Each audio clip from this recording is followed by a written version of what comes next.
Welcome to InfoStream, your daily current. Unsure what to listen to? Turn to us for today's headlines. Stay informed. Trump and Zelensky meet. Progress remains elusive. China holds military drills around Taiwan amid rising tensions.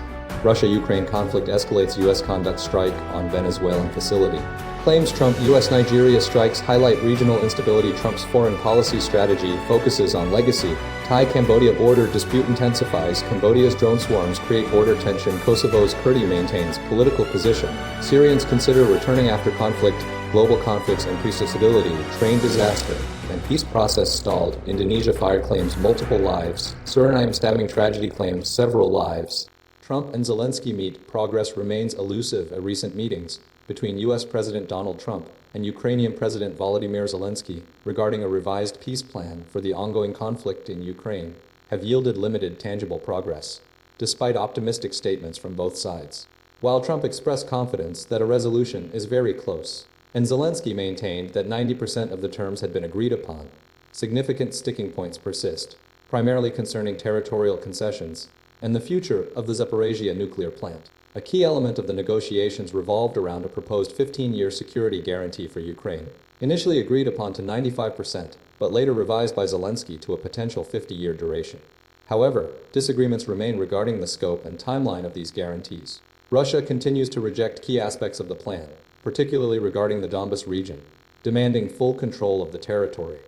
Despite Trump's efforts to foster dialogue, the fate of the Zaporizhzhia plant remains a contentious issue, with Russia's control of the area complicating negotiations. Both leaders acknowledged the need for a ceasefire to hold a referendum on any territorial changes, but Russia has steadfastly opposed a temporary truce, viewing it as a prolongation of the conflict. Trump engaged in extended phone conversations with Russian President Vladimir Putin prior to and following his meetings with Zelensky, seeking to align positions and potentially leverage Putin's willingness to consider a peaceful outcome. Putin's emphasis on a temporary ceasefire to avoid further bloodshed was echoed by Trump, who believes Putin wants a resolution.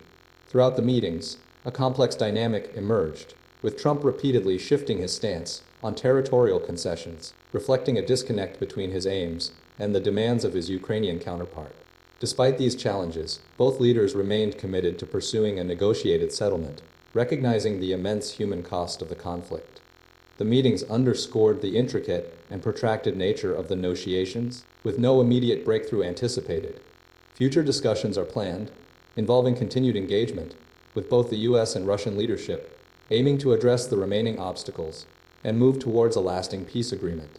Trump and Netanyahu meet amidst shifting Middle East dynamics. U.S. President Donald Trump and Israeli Prime Minister Benjamin Netanyahu met at Mar-a-Lago in Palm Beach, Florida, marking a crucial diplomatic engagement amidst ongoing complexities in the Middle East. The meeting followed a similar engagement with Ukrainian President Volodymyr Zelensky, highlighting a busy period of U.S. foreign diplomacy. During the 3-hour meeting, both leaders addressed several critical issues, including the ongoing conflict in Gaza, Iranian nuclear ambitions, and the broader regional security landscape. A central focus was the Gaza ceasefire, with Trump reiterating his commitment to its progress, while Netanyahu continued to advocate for a complete Hamas disarmament before Israeli troop withdrawal. Despite disagreements on the pace and specific terms, both leaders acknowledged the necessity of continued dialogue. Trump's administration is pushing for the second phase of the Gaza deal, which includes Hamas disarmament, reconstruction efforts, and the establishment of a post-war governance structure. The meeting also addressed Iran's nuclear program, with Trump reaffirming his determination to prevent Iran from obtaining a nuclear weapon. Concerns regarding Iran's ballistic missile activities were also discussed. Furthermore, the situation in Syria, particularly the presence of President Ahmed al-Sharaa, a former jihadist, presented a point of divergence, as Israel maintains a buffer zone. The relationship between Trump and Netanyahu remains complex, marked by moments of praise alongside disagreements over policy. Trump has publicly expressed his dissatisfaction with the corruption investigations into Netanyahu, while Netanyahu has sought to leverage the relationship for strategic advantage. Despite these tensions, both leaders recognize the need for continued cooperation on key issues. The meeting underscored a dynamic and evolving diplomatic landscape in the Middle East, with significant implications for regional stability and U.S. foreign policy. The two leaders engaged in a telephone conversation with Russian President Vladimir Putin before the meeting with Zelensky, and Trump stated his intention to speak with Putin again following the meeting with Zelensky. The focus remains on navigating these challenges and maintaining a strategic alliance amidst shifting geopolitical dynamics. China holds military drills around Taiwan amid rising tensions. China initiated large-scale military exercises encircling Taiwan, escalating tensions following the announcement of a significant U.S. arms deal and ongoing disputes with Japan. The drills, dubbed a Justice Mission 2025, are designed to send a clear warning against Taiwanese independence and deter external interference. These exercises involve naval, air, and rocket forces, simulating blockade and control operations, including live fire activities in 5 maritime and airspace zones. The Eastern Theater Command, under the leadership of Yang Zhebin, is directing the operations. The drills coincide with the unveiling of a substantial U.S. arms package valued at $11.1 billion, encompassing high-mobility rocket systems, anti-tank missiles, and drones, along with a proposed $40 billion special defense budget for Taiwan. Taiwan's President Lai Ching-te is pushing for approval of this budget. Simultaneously, diplomatic and economic pressure from China on Japan, stemming from Japanese Prime Minister Sanae Takachi's suggestion of potential military response to a Chinese takeover of Taiwan, has further heightened regional anxieties. Taiwan has responded by bolstering its defenses, conducting its own military exercises, and deploying missile systems to monitor the Chinese activity. The Taiwanese government condemned the drills as military intimidation and affirmed its commitment to defending democratic values and freedom. Chinese state media has utilized nationalist rhetoric, including propaganda posters depicting arrows of justice and AI-generated videos showcasing robotic warfare, to underscore China's resolve. The PLA's Eastern Theater Command emphasized the goal of denying external military intervention in the Taiwan Strait. The drills involve a comprehensive strategy, encompassing naval and air patrols, maritime and airspace zone closures for live-fire exercises, and a de facto blockade around Taiwan's outlying islands. These actions are intended to prevent foreign military access and reinforce China's position regarding Taiwan's sovereignty. Approximately 100,000 travelers are expected to be affected by the disruptions. The exercise marks a significant escalation in China's military posturing and reflects a broader effort to assert its influence in the Indo-Pacific region. The situation remains highly volatile, with potential ramifications for regional stability and international relations. Russia-Ukraine conflict escalates following alleged drone attack on Putin's residence. Following a claimed Ukrainian drone attack targeting one of Vladimir Putin's residences in the Novgorod region, tensions between Russia and Ukraine have intensified. Russian Foreign Minister Sergei Lavrov asserted that the incident would necessitate a revision of Russia's negotiating position in ongoing peace talks aimed at ending Moscow's invasion of Ukraine. Lavrov stated that despite the alleged attack, no damage or casualties were reported, and Russian military forces have identified targets for potential retaliatory strikes, specifically referencing the Valdai presidential residence near Lake Valdai. Crucially, Lavrov did not confirm Putin's presence at the location during the alleged attack. Ukrainian President Volodymyr Zelensky vehemently dismissed the claim as a complete fabrication orchestrated by Russia. Zelensky highlighted the timing of the announcement, occurring a day after his nearly 3-hour meeting with former U.S. President Donald Trump in Florida. While the meeting did not yield significant breakthroughs, both leaders agreed on a key element of a revised peace plan. The U.S. would guarantee Ukraine's security for 15 years, with an option for extension. Zelensky emphasized Russia's continued use of inflammatory statements to destabilize diplomatic efforts. Adding to the complexity, Putin informed Trump about the alleged drone attack during a phone call, prompting a reaction from the White House. Russian state radio reported that Trump was shocked and outraged by the information relayed by Kremlin aide Yuri Ushakov. The White House announced a positive call between the two leaders, but provided no detailed account. Furthermore, Russia's air defenses successfully shot down 91 drones. Despite the heightened rhetoric, Russia maintains its intention to continue negotiations to end the war. The situation remains fluid and is subject to ongoing developments. This incident underscores the persistent challenges in achieving a peaceful resolution to the conflict and the strategic maneuvering employed by both sides. U.S. conducts strike on Venezuelan facility, claims Trump that President Donald Trump recently disclosed that the United States had successfully neutralized a big facility in Venezuela as part of a broader campaign against the Maduro regime. During an interview on John Katsimatidis' radio show, Trump stated that the strike occurred 2 nights prior, targeting a location where ships supplying the Venezuelan government were operating. He emphasized the intensity of the attack, stating the U.S. hit them very hard. Details regarding the facility's exact nature, location, and operation remained shrouded in ambiguity. The incident emerged amidst the ongoing U.S. pressure campaign against Venezuela, encompassing airstrikes on alleged drug boats and a blockade of sanctioned oil tankers. White House officials have not issued an official statement confirming the reported action, and the U.S. Department of Defense has declined to comment. A senior U.S. official indicated that Trump was referring to a drug facility, though further information was withheld. This strike adds to a series of U.S. military actions in the region, including the destruction of 30 boats in the Caribbean Sea and the Eastern Pacific Ocean. These operations are aimed at disrupting drug trafficking and limiting Venezuela's access to maritime resources. Furthermore, the U.S. has engaged in covert CIA operations within Venezuela as part of this intensified campaign. President Trump's comments during a Christmas Eve phone call to the USS Gerald Ford, describing the Caribbean Sea as an interesting place and announcing intentions to go after the land, suggests a potential escalation of military operations beyond maritime targets. The timing of the reported facility strike aligns with the president's statements, indicating it occurred around the same time frame. The U.S. continues to exert considerable pressure on Venezuela, utilizing a multifaceted approach including military action, economic sanctions, and covert operations. U.S.-Nigeria strikes, a community under siege. A recent U.S. and Nigerian military strikes targeted the Lakurawa militant group, operating in northwestern Nigeria, primarily in the Tangaza area near the Niger border. The group, composed of individuals linked to Islamic State affiliates, has established camps in remote communities like Nukuru, posing a significant security threat.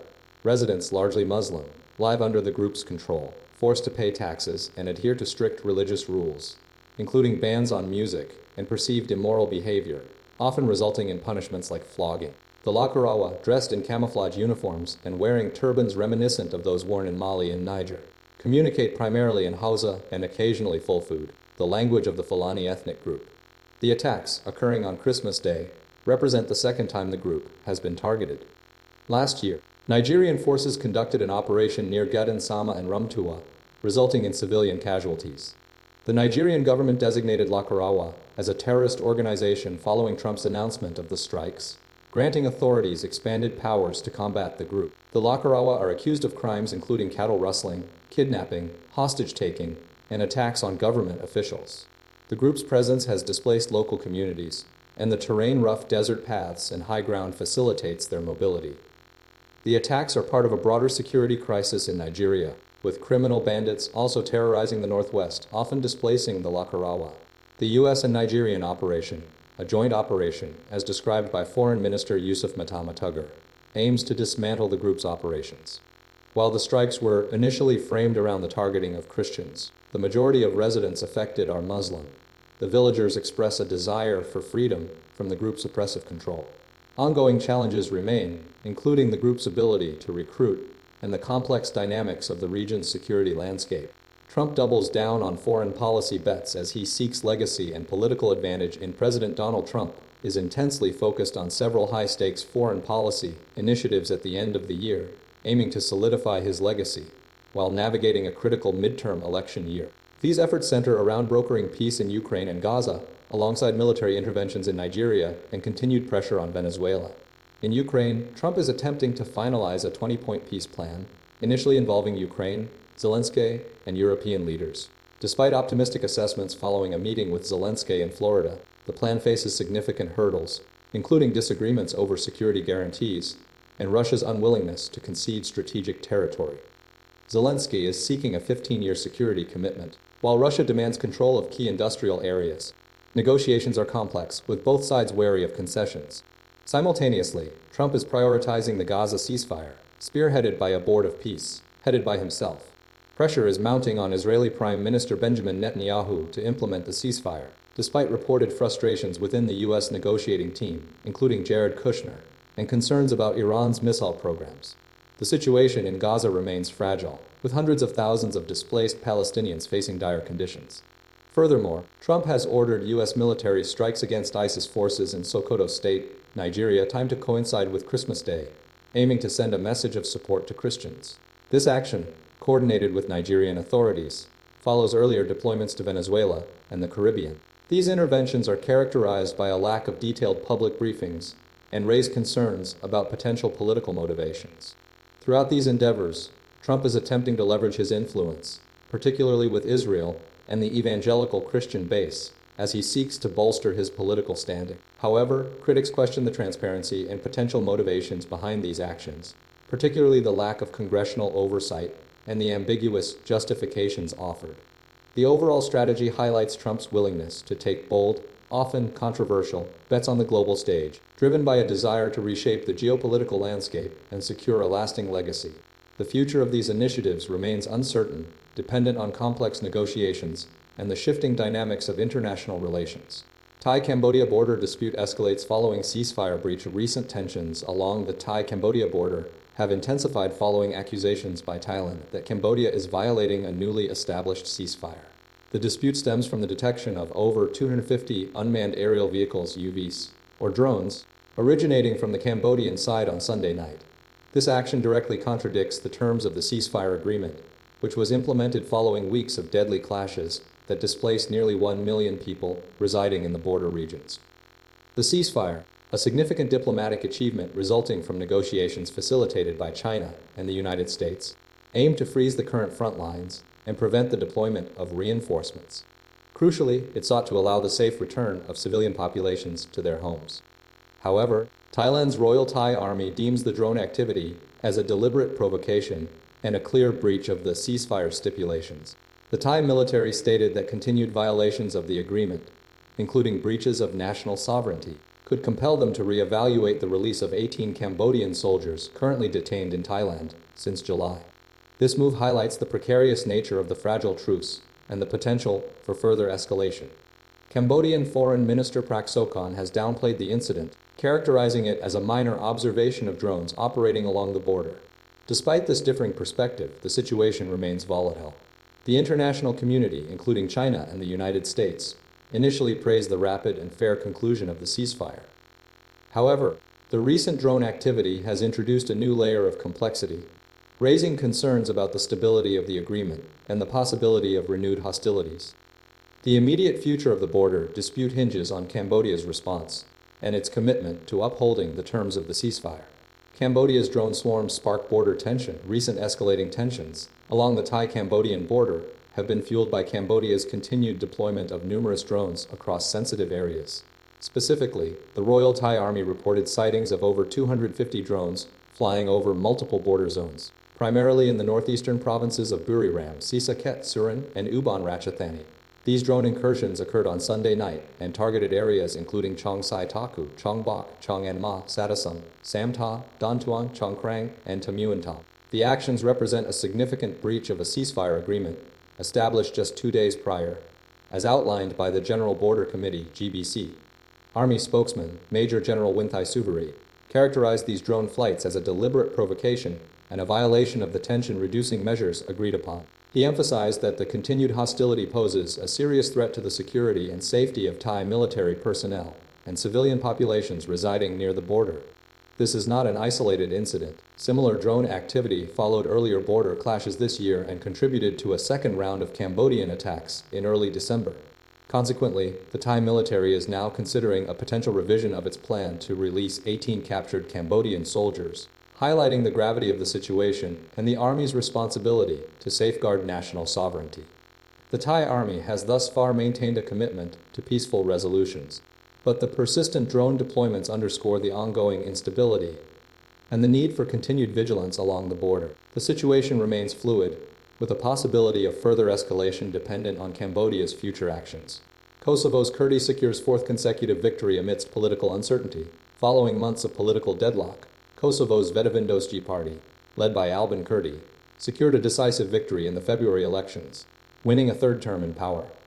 With 90% of the votes tallied, the party achieved 50.8% of the vote. The election outcome followed a previous vote in February where Vetëvendosje did not secure a majority, leading to a prolonged governmental impasse. The key question surrounding the second parliamentary election was whether voters would penalize Kurti for the protracted stalemate, or if the opposition parties, specifically the Democratic Party of Kosovo, PDK, and the Democratic League of Kosovo, the LDKs, would bear the blame. Despite not achieving a majority sufficient for single-party governance, Kurti anticipates securing support from the ethnic minority parties, guaranteed 20 seats in the 120-member National Assembly. The victory is a vindication for Vetëvendosje after the opposition's obstruction of Kurti's government formation attempts.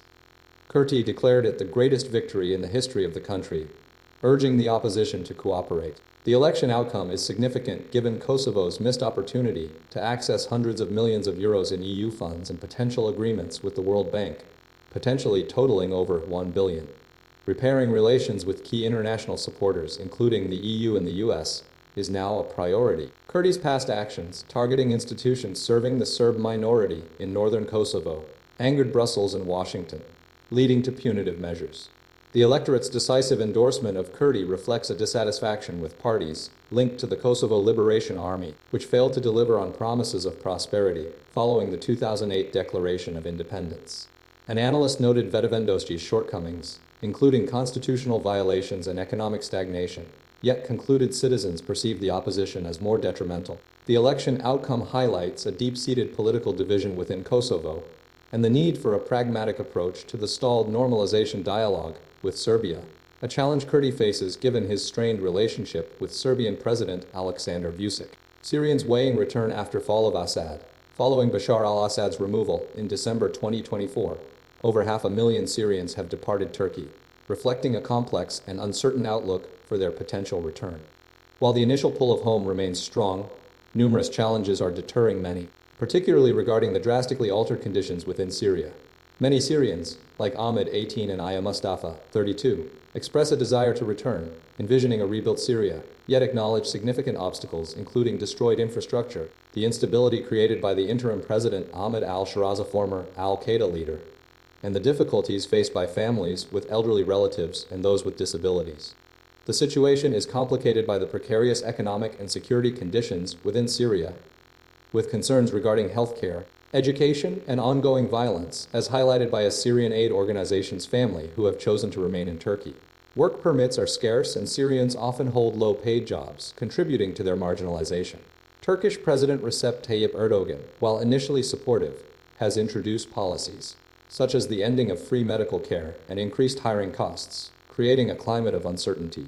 Several Syrians are actively planning for alternative scenarios, recognizing the potential for shifts in government policy, particularly ahead of anticipated presidential and parliamentary elections in 2028. Concerns about political gains for Erdogan's AKP party add another layer of complexity. Metin Korabatir, head of the IJM Research Center, emphasizes the vulnerability of Syrians to policy changes. The temporary protection afforded to Syrians is subject to restrictions, limiting their movement and employment opportunities. The future remains uncertain for the large Syrian population residing in Turkey, as they grapple with the difficulties of rebuilding their lives while navigating a volatile political landscape. The desire to return is tempered by the realities of a profoundly changed Syria and the evolving policies impacting their existence. Multiple global conflicts intensify a year of unprecedented instability. The year 2025 marks a period of escalating global instability, characterized by a confluence of interconnected conflicts and shifting geopolitical dynamics. The primary theaters of war include Ukraine, Gaza, and Sudan, alongside simmering tensions involving China and Taiwan.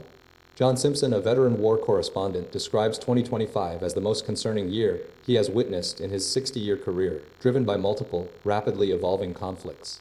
The ongoing war in Ukraine remains a central concern, with President Zelensky warning of potential escalation into a global war. Simultaneously, the conflict in Gaza, ignited by Hamas's October 2023 attack, continues with devastating consequences, resulting in over 70,000 Palestinian deaths, including a significant number of women and children. According to Hamas-run health ministry figures, the brutal conflict in Sudan, involving two military factions, has claimed over 150,000 lives and displaced millions.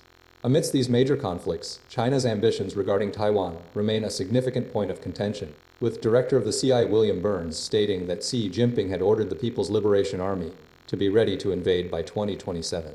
The legacy of the 1989 Tiananmen Square protests continues to shape China's political landscape, with the government maintaining a vigilant stance against any signs of dissent. The United States, under President Donald Trump, is increasingly distancing itself from European allies, reflecting a shift towards isolationist policies. Trump's administration views Europe's trajectory with skepticism, perceiving a threat to Western civilization. Russia, under President Vladimir Putin, is actively pursuing its regional sphere of influence, accused of kidnapping Ukrainian children and seeking to destabilize the international order. Looking ahead to 2026, the potential for further escalation is considerable. While a resolution to the Ukraine conflict remains uncertain, the possibility of China initiating action regarding Taiwan and the continued influence of an increasingly isolationist United States pose significant risks. The legacy of the 1989 Tiananmen Square protests continues to shape China's political landscape, with the government maintaining a vigilant stance against any signs of dissent. The situation presents a complex and potentially dangerous landscape, characterized by shifting alliances and heightened geopolitical tensions. A tragic train disaster and a stalled peace process ere a devastating train derailment in the southeastern Oaxaca region of Mexico has resulted in at least 13 fatalities and nearly 100 injuries. The interoceanic train carrying 241 passengers and 9 crew members derailed near the town of Nizanda while traveling between the Gulf of Mexico and the Pacific Ocean. Mexican naval authorities confirmed the incident and initiated an investigation. 5 passengers were admitted to hospitals in critical condition, prompting a swift response from top-level officials, including the Secretary of the Navy, who were dispatched to the crash site. Rescue workers assisted passengers in exiting the overturned train, which had fallen off the tracks and partially rested on a cliffside. The train comprised 2 locomotives and 4 passenger cars, operated by Mexico's national railway network. Meanwhile, the situation surrounding the fate of the last remaining Israeli hostage, Rangili, in Gaza has become a significant obstacle to the progression of U.S. President Donald Trump's proposed Gaza peace plan. CNN released an AI-generated video, authorized by the hostage's family, intended to directly address the president. This video serves as a powerful plea for the immediate release of Gili. The video's release precedes a scheduled meeting between Trump and Israeli Prime Minister Benjamin Netanyahu, highlighting the urgent nature of the situation and the potential impact on the peace negotiations. The hostage's predicament is now a key point of contention, adding further complexity to the already delicate diplomatic process. The family's video underscores the desperate circumstances and the critical need for action.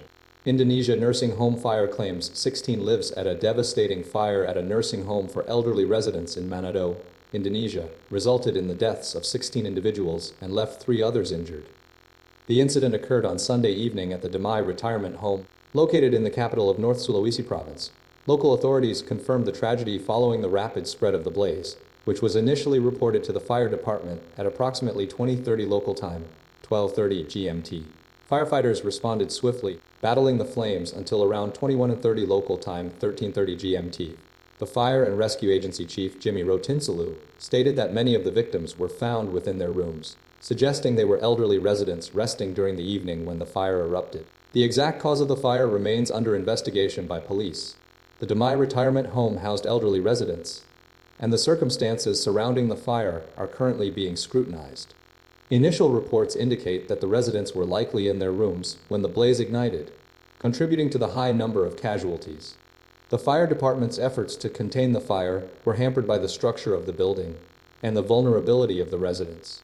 The local community is deeply affected by this tragic event, and support is being offered to the surviving families. Investigations are ongoing to determine the precise origin of the fire and to prevent similar incidents from occurring in the future. The incident highlights the importance of safety measures within care facilities and the need for thorough fire prevention protocols. Authorities are committed to a comprehensive investigation to ascertain the full extent of the damage and to identify any potential contributing factors. Suriname's stabbing tragedy claims 9 lives, including children, a horrific incident unfolded on the outskirts of Paramaribo, Suriname's capital, resulting in the deaths of 9 individuals, including 5 children. Local police responded to a call on Saturday night regarding an attack at an address located on a road leading away from the city center. Upon arrival, officers apprehended a male suspect and, in the process, shot him in the leg. The suspect was subsequently transported to a hospital for medical treatment and remains under police custody. Further compounding the tragedy, another adult and a child were also hospitalized with serious injuries sustained during the attack. Authorities have not yet released specific details regarding the nature of the injuries or the exact circumstances surrounding the assault. Initial reports suggest the suspect was experiencing mental health challenges, with officials and local residents corroborating this information. President of Suriname confirmed that several victims were members of his family and neighbors, highlighting the devastating impact of the event on the community. The investigation is currently underway, with police working to determine the motive behind the attack and establish a clear timeline of events. The scene remains secured as forensic teams gather evidence and assess the extent of the damage. Authorities are appealing for information from the public that may assist in their investigation. The incident has sent shockwaves through Suriname, prompting expressions of grief and concern from across the nation. Details regarding the suspect's identity and background are yet to be released, pending the completion of the investigation. The focus remains on supporting the injured and bereaved families, while police continue to pursue leads and ensure public safety.